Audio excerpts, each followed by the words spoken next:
Welcome to another edition of Minot Talk here at the Dakotan. It's Tuesday, it's 9 a.m., so we're live. We are? Oh gosh, it's time. It's working again. Jonathan's back. You're not sick. I love to see it. We've been sick, but we're feeling better, thankfully. It's good to have Roscoe Streyle with us. Yes. Yeah, thanks for having me. Absolutely. It's exciting. We're going to have a lot of fun stuff to talk about today, go over a bunch of city stuff that's been going on and touch on maybe some relevant state issues. You were at the City Council last night, Kyler. I was. How many public appearances were there? I lost count. There was like a lot of people got out. Yeah, Interesting. it was a full house. There was even some campaigning that went on, so it was a busy day. Possibly, yeah. Before we get rolling, Lisa Hermosillo was there, and when she sat down at the start of the meeting, looking at the agenda, she looked at me and said, "Hey, the way it looks, this probably won't be that long of a meeting." Yeah. Okay. And good luck. That was a kiss of death. Yeah. Yes. I have a notorious history. Every time I have tried to guess the time of the meeting, it's been complete opposite end of the spectrum. So, Lisa, I blame you for it being a 3-hour meeting. Absolutely. But there was some big topics covered. Yeah. One was Freya the police dog was found. Yes, this is good. Yeah. Special election date is set. Yeah, real news. Yep. Childcare. What is the date? Sorry. August 5th. Yeah. Okay. Tuesday, August 5th. Yes. 2 weeks after the fair. Okay. So that'll be good. Childcare tax exemption was discussed and ended in our first, I believe it's the first 3-3 vote since Ross was resigned. So far, at least. Ended in a 3-3 vote. And then the other big one was the alcohol ordinance. So we're going to talk about all that. But plus, we're going to focus a lot on the special election that's going to be happening since that's finally set. We get to have Roscoe's on. You ran a couple times for different offices, so you know what all that is about. So we'll get to talk about it. Some successful and some unsuccessful. Well, you unsuccessful more recently, right? More recently, but you were in the Senate you were in the legislature for several years. You have you have still served at every level of the local government. Yeah, I have. I guess that is true. So we get to talk about that today, and then we'll also talk about that alcohol ordinance, and we will talk about we'll talk about it all. The childcare stuff, it's an interesting deal. We're going to be getting some clarification on that. Mm-hmm. Maybe we should just start there because we're not going to spend a lot of time there. Basically, break it down for us. Yeah, so childcare issue came up obviously 2 weeks ago. It was a big thing that got shot down 4-2 at that point.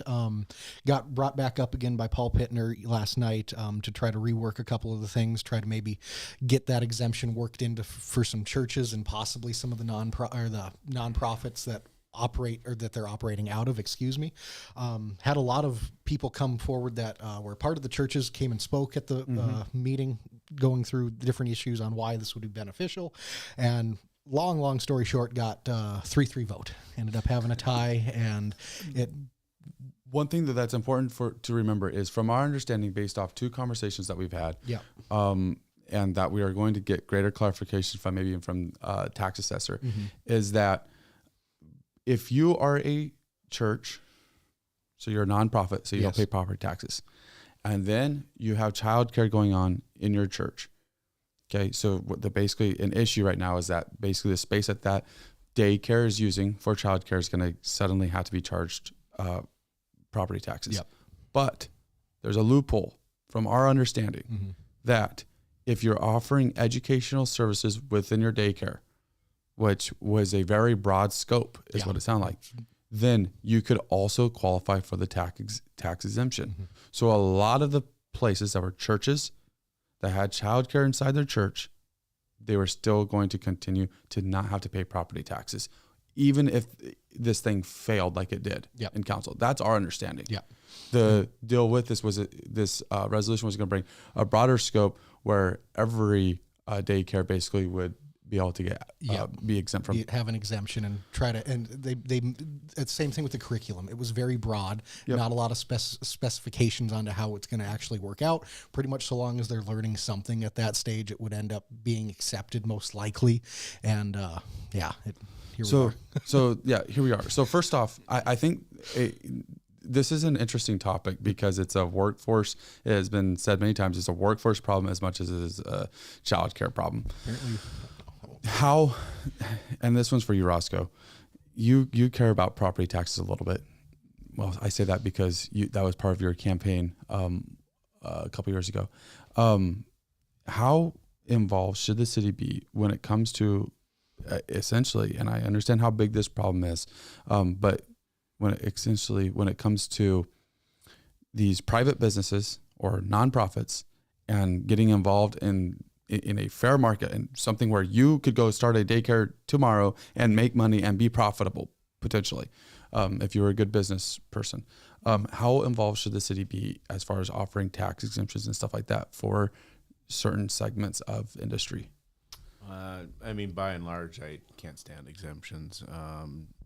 Do they have their purpose for revitalizing downtowns, blighted areas? We don't have a ton of those in North Dakota, let's be honest. So, right. But for specific businesses, for workforce, I mean, I just have a tough time with that. I mean, I can see their point where they wouldn't want to be taxed. I mean, churches probably shouldn't be taxed if they're in theory, they're either giving the space away for free or below market rate, and now you want to hit them with taxes. That doesn't seem right either. Right. It's one thing if they were paying taxes going into the whole thing and then to wipe it out or to not have to, but for them to be starting at the point of not and then have to, that's kind of a different runaround with it. Yeah, and it just seems odd that this happened to come up now. Like, why did I... Yeah, I guess I've never heard of it and been involved for a long time, and then like, well, why is this a thing now? Like, is the assessor going out and looking for new revenue, or like what do we got going on? It's exactly what's going on. Yeah. The assessor they said that they review their exemptions every few years, and so it was felt like this was violating ordinance and law. But I have another question on this. So an example that has been used is basically, it was actually one of the aldermen on council, but basically a person that owns a daycare, maybe their property tax bill is $5,000 a year. Okay. If you as a landlord were to save $5,000 a year, how is that going to affect your relationship with the tenant? Not passing it along. Are you going to immediately think, oh, I could pass this along? That's always been the debate on the rental credit, right? Oh, give the renters credit. Right. I just have never believed that if you give $1 in property tax relief, that the landlord or business is going to just pass that $1. Like, right. They won't, because everybody's margins are tight the way they are. The tax savings, maybe they decrease the growth of rent or something like. And I mean, I'm involved in some apartment buildings, and I just don't even know how you would do it. So then you prorate it back to, okay, you signed your lease 6 months ago. You just signed yours. Right. I don't owe you anything, but I owe you 6 months. Right. And then the taxes, in arrears. Like I've never understood that. I mean, kind of off topic a little bit, but I've never understand how you would even do that. That's it gets a little murky. Yeah, it does. Yeah. And I don't know how the state property tax bill. I don't know that there's anything in the renters piece in there. Not a lot to do with like renters, agricultural stuff. Pretty minimal from a lot of what it seems like. So then say though, because I personally I mostly agree with that. Mm-hmm. But say that it did get passed in, and I don't know how much revenue these daycares do. It could be. It seems like if you're running a daycare in Minot, you're in that where you're not renting out of a church, where you have your an independent location out of your house or something. No. You're out of a commercial building. Okay. Yeah. It seems like if you're like an established, where you're probably making over annually $500,000. It seems like that'd be low. I'm not saying profit. I'm saying in revenue. Yeah. It's probably even greater than that. But minimum, it seems like it'd have to be $500K. Sure. And that's Jonathan's numbers. That's not fact. I'm just saying if you're going to be renting a building, you're going to have to have employee costs. It just seems like there'd be okay. So say that's the case, and you got $5,000. The landowner passed it on. Mm-hmm. You got $5,000 more into your budget that you could do with. Where's the first place you're going to put that $5,000? Are you even going to put it anywhere? Is that going to go toward, like, for me to think that a daycare would immediately pass that along to higher wages? You can't hire somebody. Mm-hmm. No, they're already high. And nobody. You can't find anybody. You can't find anybody to work, and they're definitely not going to work for $5,000. That's the thing. So you're going to go and increase wages. Is if you got $5,000 into your business today, the first thing you're going to do is increase wages. Potentially, if you knew that needed to be something to be addressed. Yeah. But generally, you're going to be looking at. It seems like you'd be looking at other things to help grow your business, or maybe you've already said that the profit margins are tight.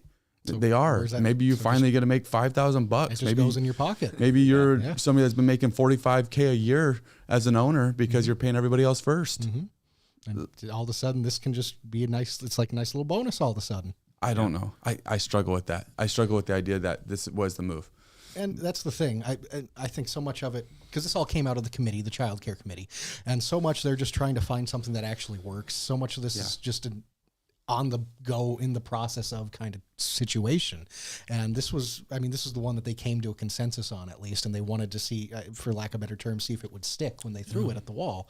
And it came close, and there was obviously there's been a lot of steam around town for it to that pass, but didn't end up going through. City Council voted it down. So 3-3. All right, so this is my deal with it. I'm going to get controversial now, okay? And so you guys can chime in. I'm ready. All right, but here's the deal. This thing was already voted down 4-2. Yep. It was voted down 4-2, and they got brought back yesterday. It got brought back by Paul Pittner, who was one of the ones that voted it down, which great, totally great when somebody that is in a position like that has the ability to bring something back and say, hey, maybe I was wrong. Let's look again.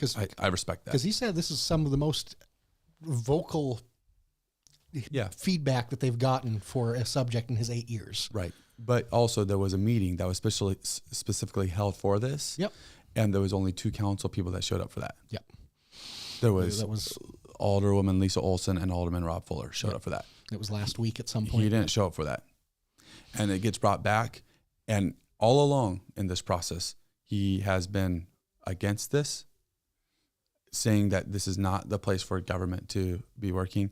And suddenly there's a switch. I think that's interesting. I don't know. Pretty easy to read the tea leaves there, in my opinion. But okay, that's interesting. I didn't know that. That did happen. It's the outcry of public support for the issue that drove it to come back. Okay, that's what Kyler's going. I'm playing the other side of this one. Okay, yeah, I don't know. It felt a little bit weird. I'll say this: I hope that, because already I mentioned that there was politicking that went on, though maybe there wasn't. Okay, but it sounded like to me somebody stood at the public appearances and said some stuff about how they felt about their campaign. That's fine.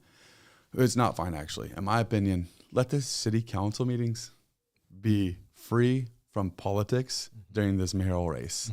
Please. Let your, and potentially it feels a little bit weird with this childcare, but going forward, let our votes, let our whatever be free from the politics. Outside, not being if I go and I gave this group $1 million and this group $5 million, dude, just let's keep it all free of that.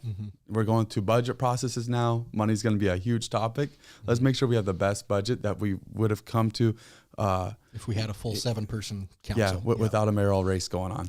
That's concerning to me. And isn't it interesting though that there's now 3? So you're really going to have every single meeting is going to be, whether they like to admit it or not. I mean, they're going to try to get their points in because you're kind of campaigning full time now, right? Yeah. Yes. Yep. So this probably never happened before. Right. Actually, where you're going to have 3 people on council running against each other and kind of campaigning at each indirectly. Each council. It's happening, and you can feel it a little bit because it seems like some of them that are said that they're going to run have been quiet members on council, for better or for worse. I'm not trying to call them out, but they're not the most. They chose their places to talk. Yeah, and I think that we're going to see them talking more on greater variety of subjects. Yeah. Before we dive all the way in there, one last kind of note on the childcare thing. This might not have been the best move, but I think something still needs to come forward. Like the childcare in Minot's definitely a big issue that hopefully the committee and the council can get together on something and make something happen.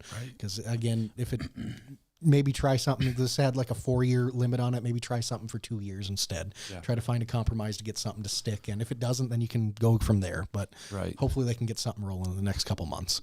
Yeah, I agree. I agree that something needs to happen. But I don't want us to get to a place where we have this concept where let's try this and just hope it works. Let's make sure that we've done the research that says if we do this, these are the things that are supposed to happen because we do this. And that's why we think it works. Yeah, that's fair. That's because I feel like that kind of interjects into our next subject, which is the alcohol ordinances, where something was tried and it's going to be a massive expense. And it's already been a massive expense for businesses in Minot. Yeah. But is there anything else you want to add on childcare? I'm good on childcare. Okay. Let's move to alcohol ordinances. Yeah. Liquor license, fun stuff. Yeah. So break this down for us. Yeah. So this was at the end of the meeting last night. It wasn't an action item. So no votes, no amendments, nothing like that was taking place. It was simply a discussion item. So recently over the winter, the license committee has been meeting a few times trying to find some different plans for how to go forward. They, long story short, came forward with, I think, 3 or 4 different options last night, talking about how they could possibly go forward. And they went around the horn and debated them at the council meeting. Alderman Pittner is on the liquor license committee, so he was one of the leading voices in that discussion, which makes sense. Yeah, and there was a lot of questions asked because there was talks about how, if they were to remove the cap, how they could potentially buy out the business owners because they consider this an asset at this point. It's something that they've invested in, and they not only hope to at some point get a return on, but possibly get a multitude of return on kind of thing. It's something that they could have a good return on their investment, not just from selling, but again. Then on top of that, there's the question of, well, if we remove the cap, how much would they cost going forward? Because do you just have a free liquor license that anyone can apply for, or do you still have to charge something for it? And there was a lot of debate going around with that. So let's start here. The part where it's an asset, which is kind of a unique thing with these things, but hey, we have someone that can shed a lot of light on this. These are considered assets. You're in the banking industry. You know this stuff better than any of us 3. Better than I, for sure. Yeah.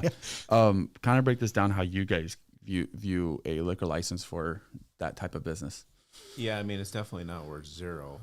Right. I mean, you go into it's a big upfront cost. You think about if they're going into build a new bar or whatever establishment. I mean, they've got CapEx for renovating a building, leasing a building. Well, if you think 125,000 or more, 200,000.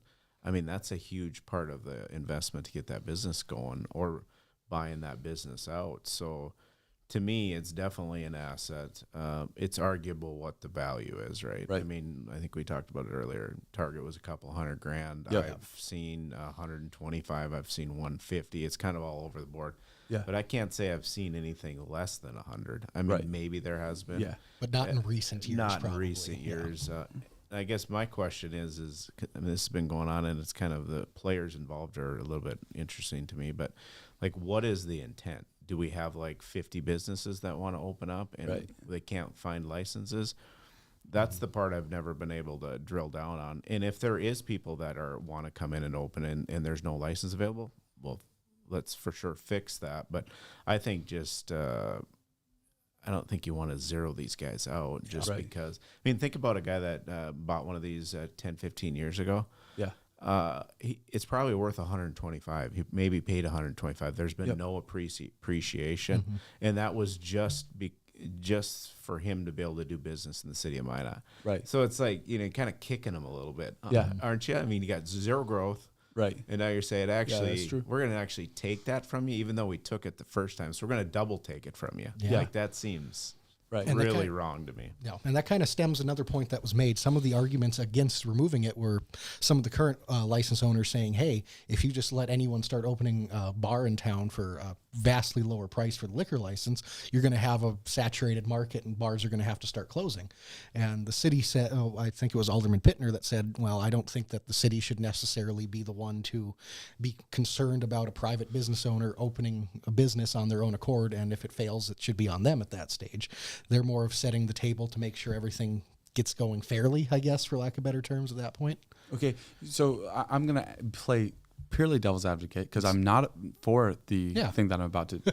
But one of the gotta notify potential mayoral candidates that has said that he's not going to run owns a bar, the Drop Zone, right?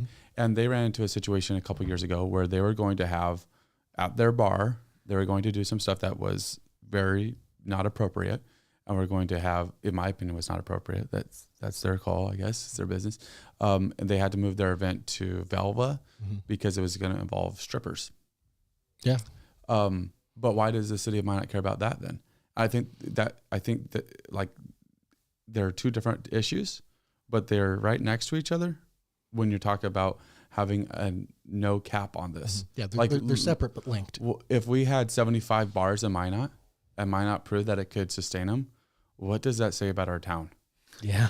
Also, on the flip side of that, it feels, I feel the bar industry itself isn't, it might not be dying, but I don't think it's growing right now. I don't think you're seeing more and more people going out to bars. I feel, unless it's maybe a weekend. That's fair. That's a whole different conversation. That's a different topic. But my point though is this, is like, don't we want to, like, I kind of am for the cap. Sure. In that is maybe it's forced to be relooked at. Rob says I'm Switzerland. No, I'm kind of for the cap because I think I've probably switched on this, but as I've thought about it, like every 5 years, every 6 years, maybe it's forced to be relooked at. But do we really want to have, and maybe it's tied to per capita, per the population in our town. I don't know, but I don't know that you want to have, it's something that's very unique that can create a lot of other problems in town if you had an unlimited supply. And it's not even, the thing to remember about it is it's not even that it's would turn into a deal where you would have to have 75 bars. It's just that you could have every coffee shop could sell liquor. Yeah. Could sell liquor. Every gas station. Other places that already have an established business could just have that as an add-on. So this is definitely that's an interesting angle. Yeah. Limiting the people, but I'm curious about do you have an opinion on that as far as should that be capped or not? Should we keep the cap or not? Not even just from the money side, because that's something that we'll talk about more, but just in general. Yeah, that's interesting. I haven't really thought about it. I never thought there was a problem to begin with, but I mean, if there is a problem where that actually needs to be addressed, and I have not researched it enough to know that, but if there is, for sure issue more licenses then. But I mean, if you're going to just blow the cap off, have it a free for all, I mean, you're still going to have to charge something. So they still got to come up with is it $5,000, $10,000? I think right now it's at 25,000. What's the proposed amount? The number that they're just throwing around, yeah. Which reduces the barrier of entry quite dramatically, right? Yep. So what happens then? I don't know. I mean, if there is if we do want more restaurants, which really doesn't play into it because they're going to have more than 51% food or whatever the number is. So really, it's just targeted at bars and. Seems to me we've got a good supply right now, but I mean, I'm definitely free market on this, right? And don't have a problem with raising the cap, but just to eliminate it altogether seems like pretty drastic. And I don't know, is there any other communities in North Dakota? I don't know off the top of my head if there is. No, I believe that they said that we'd be a leader in this one. Yeah, we would. A leader? A leader, yeah. Show me the proof. Like, what's a leader? Is it Chicago what a leader looks like? Or what is a leader? We're breaking that barrier at that point. Yeah. But I think that's a good point, because just blanket removing the cap, and we're going to probably get into this, it creates a plethora of issues. Like, you have to decide how it would be valued to the people that own it, because they consider it an asset, you would be taking away how much money and value from them in their portfolio. And so they're going to try to do the payout to address that issue. Exactly. And then the city's going to have to pay out a few $1 million to these business owners. Yep. So on the flip side, what could the possibility be of just raising the cap? Expanding it, I know it's a percentage-based thing, but expanding it by 10, add another 10 licenses kind of thing. Right. And it was said at council that's just kicks the can down the road to the next person's problem, next generation's problem. But honestly, I think that's a fine thing on it. I understand. I'm not a fan of kicking the can down the road. No. Generally speaking, I can't talk today. Okay, guys, sorry. But generally, I'm not a fan of that. But with this issue, because it's not about I hear the free market and I hear that part and I'm for those principles. But for this one, I just don't like the idea that anybody can go and, I mean, you'd still have to be approved and all that, I'm sure, by the city, but at that point, it's going to be pretty much just a rubber stamp. They're not going to be choosing, oh yeah, you can have a bar, but you can't. So as long as you meet the requirements, you're going to be able to be fine. I'm not a fan of just there being able to be a bar on every street corner without a cap. I think that's a little bit excessive. I think a bigger thing than that even is you're probably going to see what a lot of other states have, where you're going to have alcohol sold out of every gas station. which I wonder if that isn't the ultimate goal then. I bet it is. Okay, then now it makes a little bit more sense to me. Yeah. I wonder if that isn't the actual ultimate goal, is to go the Montana model or Minnesota model, whatever. Where it's just right if next it to is, just be upfront and honest about it. But then you need to do that statewide. You can't really do that. It's so hard to have pick just out in a Minot and say, oh yeah, you can have it in every Cenex in town. Yeah. Here. Right. And then as soon as you get to Max or Surrey, you can't. We were on a trip week ago, 2 weeks ago, where we were driving through and we're walking out and we were with kids and one of them was like, oh dude, I should try out that lemonade. And we're like, no, you shouldn't. That's not a Calypso. That's a Mike's. Yeah. Right. I guess I'm just still confused at what is the problem they're trying to address here. Yeah. And maybe there is one that we don't know about, but then the only thing I could rationally think about is, well, there's a bunch of businesses that have got turned down and they're pissed, so we're trying to, open the free market up or blah, blah, blah. I think that's the biggest argument, is just more free market. Yeah. Yeah. And then you have so many people that are already invested into it that are having the biggest pushback on it, and understandably so. But yeah. But think about if you had to buy all them out. Yeah. That's $2 million.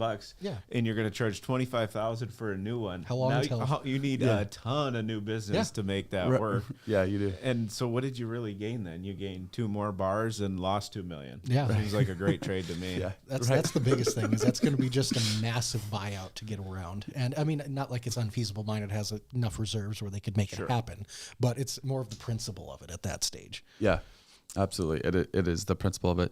So crazy stuff going on there. Asset. So if XYZ bar got a $125K check, you held their loan. I understand that this is, you can't make a blanket statement on this because it depends on how everything was set up. Generalities. But generally, does that mean that check goes straight to you as the bank because you guys also gave them funding for the liquor license as well? Yeah, I mean, if it was a business startup, say it was $200,000, 125 was that, 75 for furniture, fixtures, whatever, and then that asset was zero essentially going forward, right? And you got. I mean, it's dependent on the situation, of course, right? I mean, maybe they had enough equity or comfort with their bank, they didn't need to. But generally speaking, if they owe debt, a portion of that would naturally have to be, because now you have your loan's undersecured essentially at that point. So unless you own it outright, the odds of it, that full 125 going into the business owner's pocket, probably not the most likely scenario. Yeah. Right. Yep. And they'd probably want to pay down a little debt too. Yeah. It would make sense financially in that regard. They're a good business owner. That'd be a goal. Okay. That'll be an interesting to keep an eye on. Again, right at this point, it was just findings from the committee. Next, I believe Blessum said when this comes back, let's make sure that we have a chance for a public hearing on this so that way owners can come in and state how they feel about this. It'll be interesting to hear what the owners say.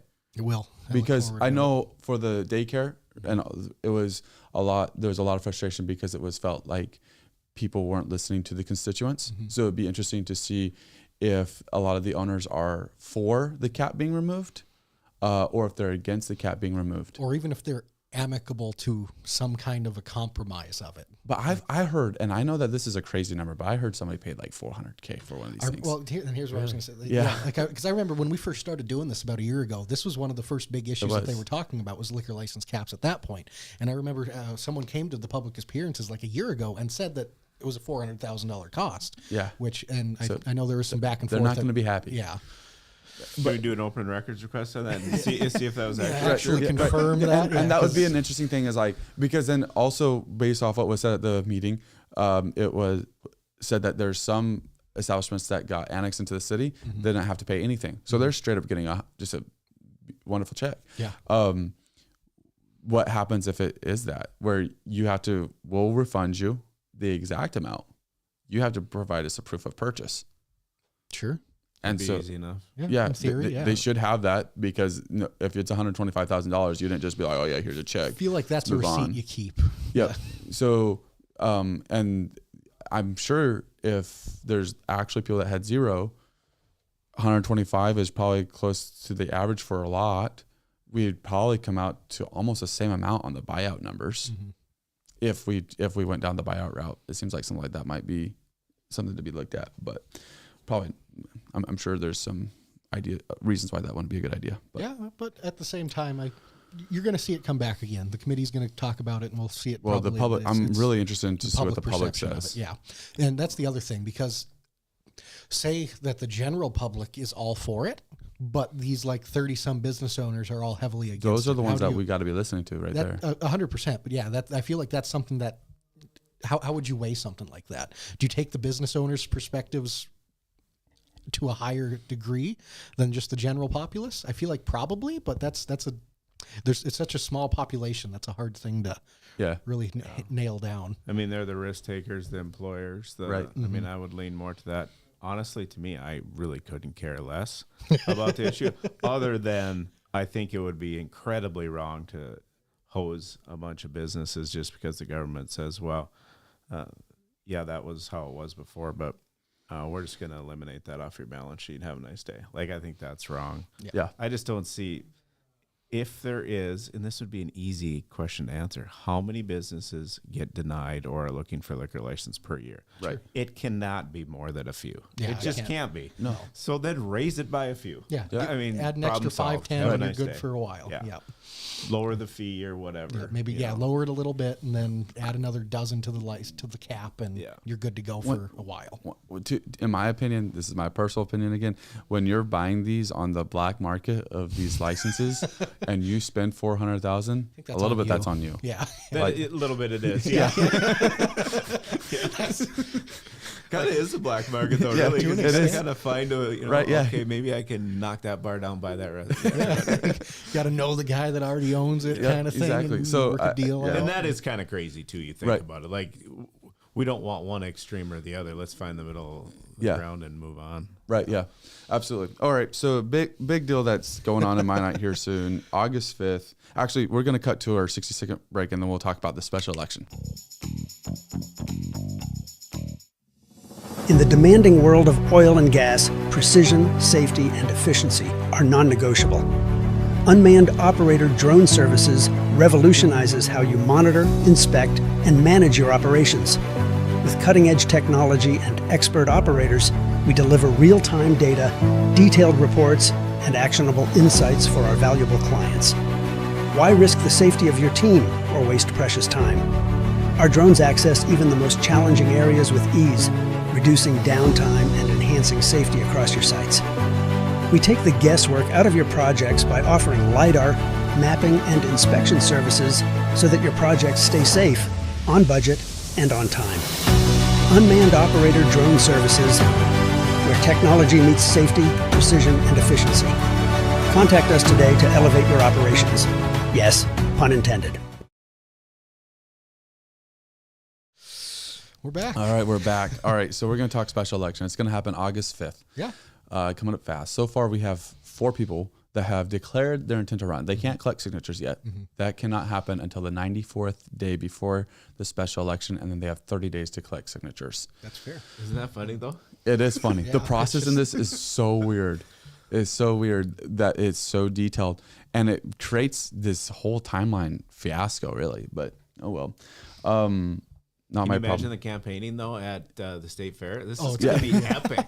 This might be the best election we've ever had. No, that's true.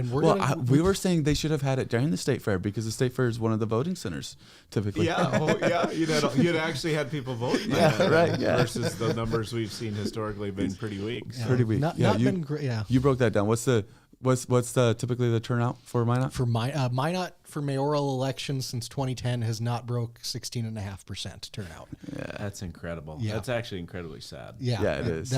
Since 2010, the highest they had was 16.4%.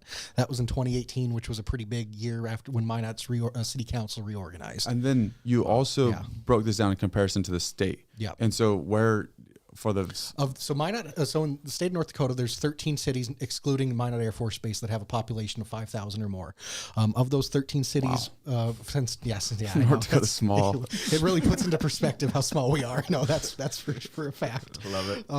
So also really fast, I did the math real quick. May 3rd, I believe, is 94 days before August 5th. So there's that. But anyways. So you're looking, where were we? I'm sorry, I threw myself You're looking off. at how does Minot's, where does Minot rank in? Yeah, sorry. So out of the 13, Minot is 12th. West Fargo is the only major city that underperforms us. Wow. So we're pretty sad. Yep. And that's been like an ongoing thing. This isn't just a random one-off. No, like it's, over the last I don't decade not plus. get that because and here's a little context. So the last time Minot had a mayor resign in 1984 was Thomas Lee. So that's back when Minot used to have election in April for city council. So they just it was the time frame worked out where they were just able to put the mayor on the ballot that spring. So Chet Wrighton ran again, and he ran unopposed. Over 5,000 people voted in that election. wow. Yeah. Just like how many we're going to have vote in this election if turnout stayed and consistent. And population is like 15 to 20,000 people difference from them. Wow. That's crazy. Oh my gosh, that's incredible. So just a little, I love history and data, no. so you, I like you. 'Cause you're the data guy. That's He is. He is. the numbers are fun. Yes. Just wait till we do polling on this in a couple weeks. Right. It's going to be a good time. All right. So August 5th, special election, you said May 3rd is May what 3rd. ChatGPT tells me is 94 days before August 5th. So that's when the signatures will start being collected, and then we can officially start having candidates that are... To be fair, they're not officially candidates until they submit those signatures. Correct. Either. So these are just people that declare that they Their have an intent to intent run. to collect signatures to run. All right. That all housekeeping out of the way. Yes. I want to say this too. There's a little more housekeeping. We are not governed by the FCC here at the Dakotan. Yeah, and this is something that comes up every single election cycle. You guys had this person on more than this person. All right. This is our intent.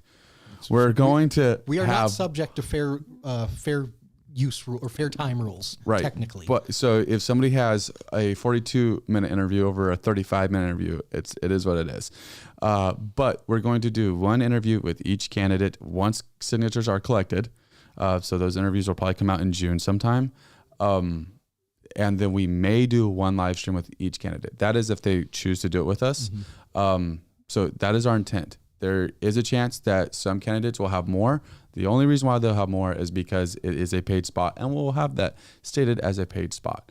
Okay, so that is our intent going through election season. If anything changes, of course, we'll let you know. But we just want to provide full transparency on this. We're trying to be as fair and as unbiased as possible in this whole thing that Minot is doing. So the mayhem of the Minot mayoral race. Yes, exactly. All right. So now housekeeping is officially out of the way. Let's get to it. 4 candidates. Who are they? Who are they? Now, you have worked with 3 of these candidates, right? Yes. And you served with 2 of them, right? On council? Yes. Yep. Yes. So, hey, my history is working a little bit. I do know him. I didn't put that together. Gotcha. Yeah. Nice. That's true. Yeah. So, let's kind of go through them. So we have City Council President Mark Janser. He is the most experienced of the candidates. Right. He's been on council since 2008. If there wasn't a special election, he would have almost certainly have been the one that was appointed to fill the term out. That's what council said they were going to do. Yeah. And so he is the first one to run. Has one of his big things. He has been a major supporter of the Minot Air Force Base, big Task Force 21 advocate. And Roscoe, any feelings on Mark Janser? Yeah, I've known Mark a long time. Worked with him for a little bit of time I was on council. Good guy. Yes, he's definitely very tied in with the base, which is important. I actually didn't know he was considering even running again, so now he's going to run for mayor. But in a perfect world, I would have thought nobody would have turned the signatures in. We do a special, Mark's appointed, Right.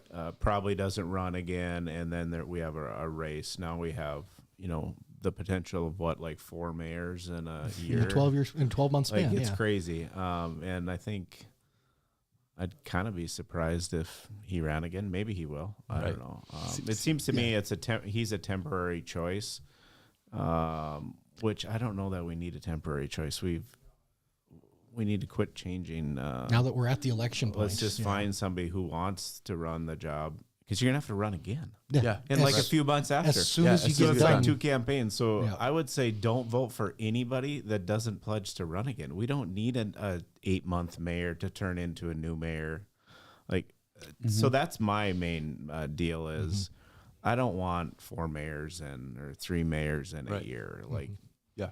put them on record. Are you going to run again or not? Like, if you're not going to, I don't want to elect you for 6 or 8 or 9 months. Like, have a nice day. That's just my take.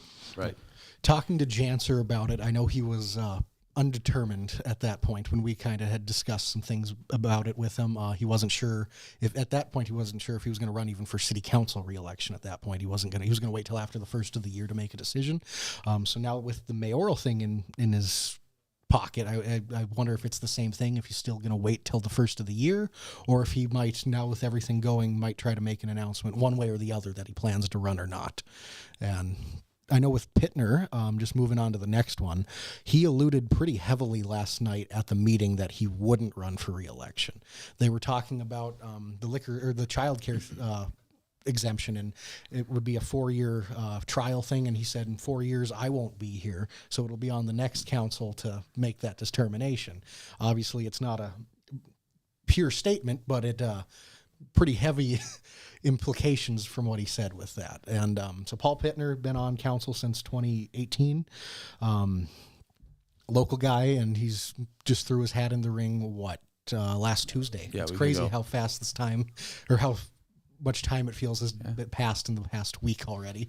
And I know in the past he had said that he didn't plan to run for re-election for city council. So this is an interesting one, that now he's in the race for mayor. He wants to help stabilize Minot and try to help it turn the corner. Yeah, and Paul is a great man, like business guy, very approachable. But again, so we have 2 candidates, in all likelihood now, running to fill a spot for a few months. And then now we're going to have granted, it doesn't really matter either way. They have to run again anyways, I suppose, right? But I guess, I don't know that they're already on, all 3 of them are already on council. So like, we're just going to change chairs? Like, to me, I want somebody that's committed to run again. It's just musical chairs. And not just have an 8-month deal to stabilize what? They're all on council already. So that whole argument just seems foolish to me. And that's one thing we kind of had said in the past. Like, it would have made a lot more sense had the special election been called to fill that vacated council seat at that point. Yes, but again, that's neither here nor there at this point. But depending on which one got vacated, it'd make. Well, I guess no matter what, they would have to run for election. Yeah, and again, if it was Janser's and his seat's open next year, I mean, for again a 10, I guess at that point, like 13-month appointment, it's not like it's a huge thing, but I could understand the argument for wanting that special election a lot more at that point. Yeah, but I could too. Yeah, it is interesting that Pittner sounds very strong on his wording that he's not running for a re-election, and then Janser, it would be surprising. It's not out of this world, but surprising if he ran for a re-election. It is interesting having 2 candidates that are not interested in going beyond this 8-month term. Like, Janser's not interested in the job. Right. Interested in the job to plug what? A gap in perception of the community. They're already both on council. So you have with the new reorg, or whatever number of years ago you said, there's no power that the mayor has. Okay, they sign checks and take pictures. That's the only other thing a mayor does. And city council could do that as well. Just show up to the events and take a picture then. Right. Yeah. But signing checks is the technical. There's really, in running a meeting, actually, I would argue that being mayor is less effective because you can't make motions. I never wanted to chair a committee because I couldn't make motions. Sure. Right. That makes sense. Yep. Like, you have less power as a chairman. You do, because you can kind of control a meeting a little bit. But as the mayor, like, it kind of pissed me off not to be able to make motions. What the heck would I do? Right. Yeah. And you can just ask questions and try to see if someone would work with it, but you can't make anything happen. I'm looking for a motion here. You can pick and prod, but you can't actually put it forward. So to me, the council has created stability just from the actions and what they've done since then. So I don't know that we need additional stability from a person that's already on that council. No, I think we just need to move forward with more transparency, a stronger focus on economic growth, making the city operate better. I don't really care what anybody says. They are still hard to do business with. Okay. Period. End of story. Gotcha. I'll get some nasty grams for this probably, but they are. Yeah. Like, I hear it all the time, and it's just true. Right. So we need to fix that piece, and I think Interesting. I think Rob probably is the best for that. That's who I'm planning on supporting. Worked with him before. Fair. He's transparent and. So I just think he's taken the right approach. Has he been a little aggressive? Yeah, for sure. But that's okay. Like, it's out in the public. It's not behind closed doors. Like, Right. Again, I like the other two. Have no issues with them. I'm really glad they're on council. I think they've got a pretty decent council right now. And they are moving the city in the right direction, I think, as a team. And Right. the right steps were being taken leading up to this until. Yeah, they were. I mean, things were falling in line. A few things you don't like here or there, right? Well, yeah, I don't like a few things about myself here or there. All the time. Exactly. Like you can't agree with yourself all the time, let alone what. Largely over the last Agreed. year. Yeah. So, I mean, I guess I'm optimistic for Minot. This race is, I think, going to get a little bit nasty, unfortunately, which is kind of weird that it's going to get nasty because it's like you've got two that really don't necessarily want the job. You got one that's aggressively wanting the job and passionate about it. And then we have a fourth person. And then we have four. Yeah, and I don't know the guy, so I have no comment on him other than, the speech for council. I listened to a little bit. But Fourth one is Josiah Royce, private citizen, initiated the petition for the special election. Yeah. And I give him credit since he initiated the petition. At least he had the. It's an interesting thing. Yeah. Though. there's a lot of signatures too in short order. It's 293. Yeah. But I mean that he He did Over in a like a week. weekend. I didn't He know did a the week. guy. Yeah, right. He was able to get 293 in like a week. He actually got close to 500. Yes. Royce identifies as a constitutional mayor, advocating for policies that align strictly with the U.S. Constitution. Would definitely be a strongly different approach than what's going on. Obviously, he has advocated for combining the sheriff, Ward County office Sheriff with and the Minot Police Department. Yep. Yeah. Really? So that would be something that'd be a lot different as well. Obviously, though, the point has already been made. Are you even able to effectively do that from the mayor's seat, where you can't make motions and stuff like that? You can give direction, but I think some of that is going to take getting a lot of people on board with it because there's 7 people up there, and every vote matters. Yep. As we're seeing right now. Yep. It'll be interesting to threes. see where his campaign goes. The constitutional mayor is something that is a lot different than everybody else. I think this is interesting. Okay. This is a point, and this is not a slam at Josiah. Okay. This isn't a point that we kind of discussed internally. If you initiate the special election, if you submit the signatures for a special election, should you be allowed to run in that special election? Because essentially, if somebody gets in office, we could go and try to collect signatures or whatever for a recall to get him out so then I could run. Like I could do that. I could go get the signatures for the recall so then I could run against that person. Sure. Like is that a fair thing? Put you on the spot. Yeah. I don't know. It's a weird question, I know. But I would say it doesn't come up that often. It comes up I would first say time it's probably been happened ever. Yes, surface level, I think it is. I think the person initiating should at least be allowed to. I think if anything, they probably should be the one to do it since they're the one that's so forward and out there. However, on the flip side, you make a good point. This could lead to a cycle of just continuous animosity and trying to just replace one another too. I don't think it would happen, but I don't think it's certainly happen, a possibility, and it could open that door for it.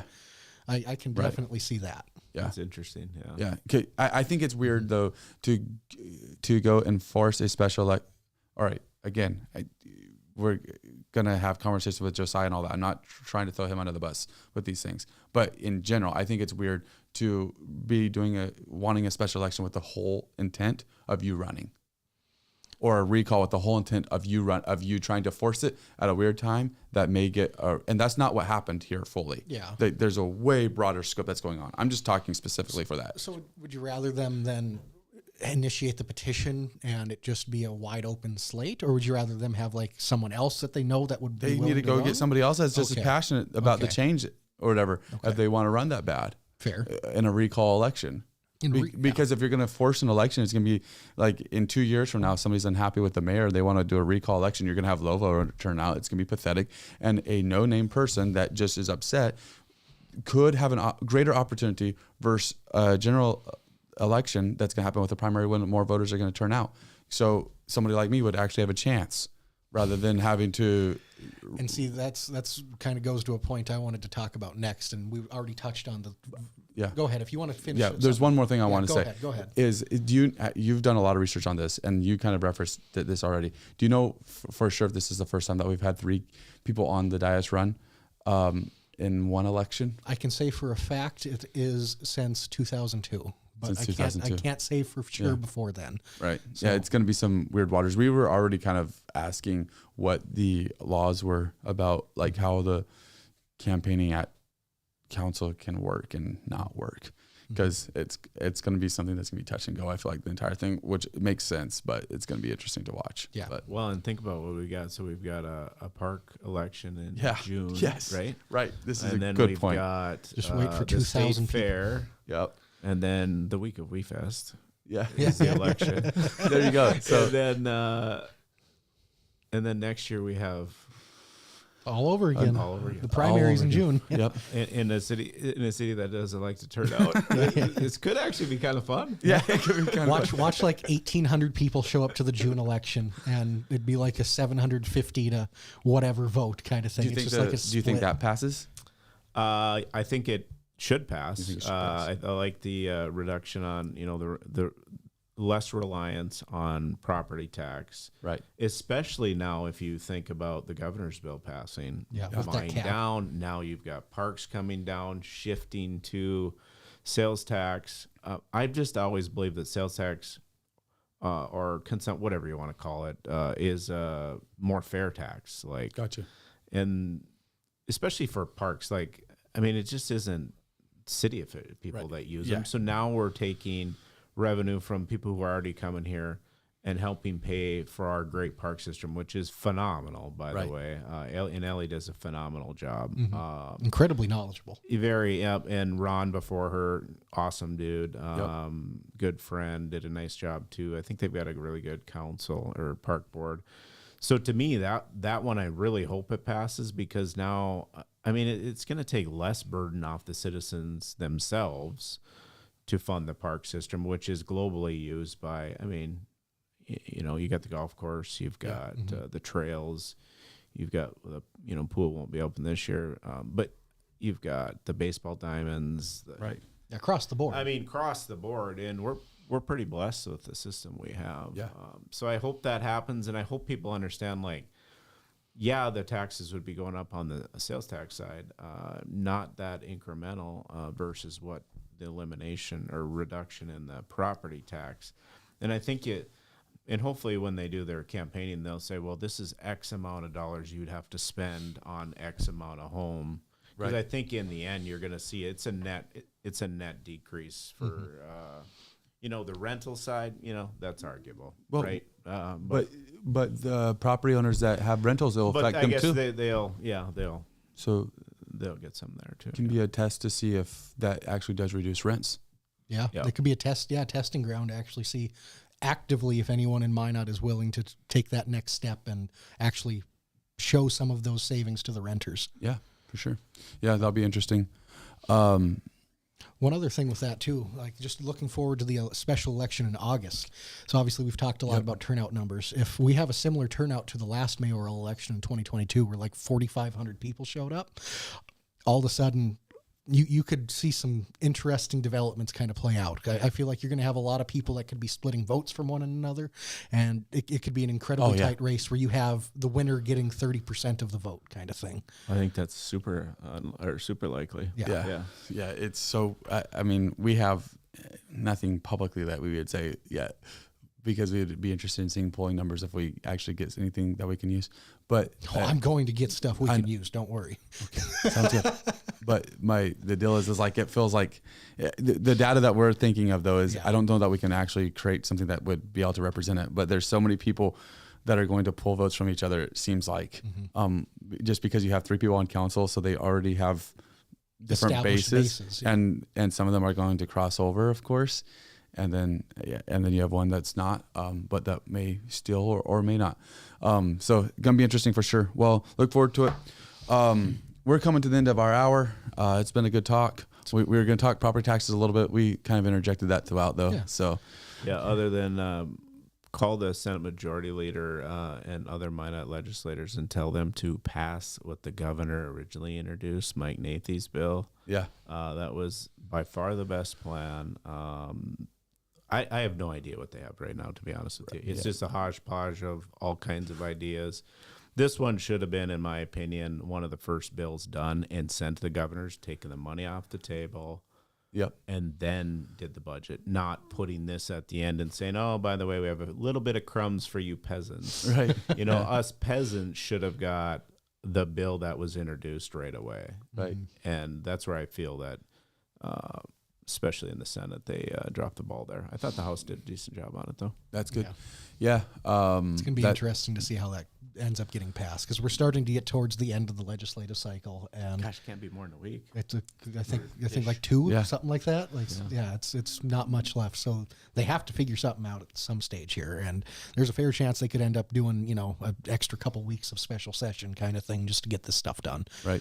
So that bill, though, Mike Nathy's bill, is the one that originally had a $1,550 tax credit going back. Then it got cut down to $1,450, and then it most recently got appealed back by the Senate to $1,250 with a 75% cap. Yeah. What that cap means, it cannot go towards more than 75% of your property tax bill. And here's the thing: we criticized 1176 for not being enough reform, and now here we are sitting looking at it as this was a better option than anything they're throwing at the table at this point. And I don't know. I like the cap, 3% cap too. I think that's worth a try. Will it work? Yeah. I don't know. Right, Nobody knows, but let's try it. And do you think 3% is too low though? Because that's not even cost of inflation right now. It could be very problematic, especially in a declining community or not growing. If you're not bringing new property on, some of that's exempt. But it could be problematic.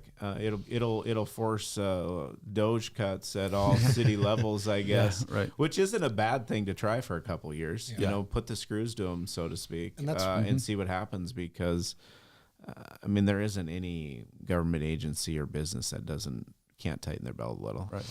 I'm guilty of it in my own house. So. Yeah, that's the truth. Exactly. And it was to that point, David Lakefield had a finance presentation last night, and they were talking about how they're starting already to rework their process to doing the budget. Yeah. Not only is it they're going multiple years out at a time, and they're pretty much already including that 3% increase every year, and then they're going to work within the constraints of that to figure out how to reduce stuff at that stage. Well, we're lucky as a city, and so is City Council. Like, David's awesome. Dude's a genius. We're so damn lucky. Whoops, I didn't mean to swear, but we're so lucky to have him. He was one of my favorite people the brief time I was on there to work with, and I just generally like the guy as a human being. Yeah. And just a straight up, no BS, right, honest, truthful guy. So just knows if he can figure it out, he will figure it out. Yeah, he will. That's who he is. So I'm not at all sad for Minot. They'll figure it out because they got decent people. Last question, and then we're done. Well, if it goes somewhere else, that's fine. But last question: City Council, Mayor, should they have a raise? Should it be more of a fuller time position? Because this is something City Council members can't advocate for. And you've been there, though. Always hard, right? Yeah, from the year we've spent, I think we've come to the consensus that it's council at least members get paid around $1,300. Mayor gets paid around $1,500 a month. I don't think it's that high, is it? Before taxes. Yeah, before taxes. I guess because when I got appointed, I'm like, I am declining the pay. So gotcha. I did. And they're like, what do you mean? I'm like, well, I got appointed. Like, this is super wrong. I am not collecting any revenue. So I don't even know what they get paid. But I thought it was significantly less than that. So I know right around 2018, I want to say they revamped the pay because it was substantially lower. Mm-hmm. And then it hasn't been touched since then. Yep.